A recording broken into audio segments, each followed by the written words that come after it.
Guhdirêjên tayînkirîne li şaredariya bajarê mezin a Mêrdînê ku bo karên paqijkirina bajêr tên bikaranîn. Şaredariya Mêrdînê dewama van guhdirêjan ku bo paqijkirina kolan û cadeyên teng bi fermî tên xebitandin dem ji mêrekê kêm kir.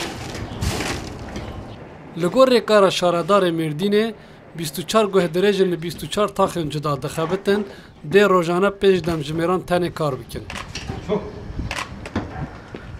Havalar sıcak olduğu için arkadaşları Jiber hava germe em dibêjin bila hevalên me û ajelên me istirahat bikin. Ji bo hevalên me û kerên me ji germê bên parastin, rojane 5-6 demjimêrên ku hava germe naxebitin. günde 5-6 saat dinlendiriyoruz.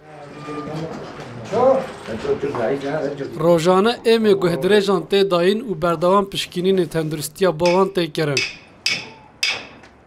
Guhdirêjên şaredariyê di navbera demjimêrên 11 û 15 de ku hava germ e kar nakin. Sabah çıkıyoruz ani mesela sıcak olmadan. Em sibehê dema hewager nebûye dest bi kar dikin. Hem ji bo ker hem jî ji bo hevalên me aciz nebin em di dema germê de kar nakin. Em barê wan zêde nakin. Ji ber ku ew nebin em nikarin tiştekî bikin. Yüklenmiyoruz. Yüklediği zaman biz şey oluyoruz. Guhdirêjin bi fermî tên damezrandin di temenê 5-6 salî de bo kar tên wergirtin û piştî 6 salan kar dikin xanenişîn dibin. Dema xanenişînbûnê jî bêyî ku karekî bikin li axirên şaredariyê derbas dikin.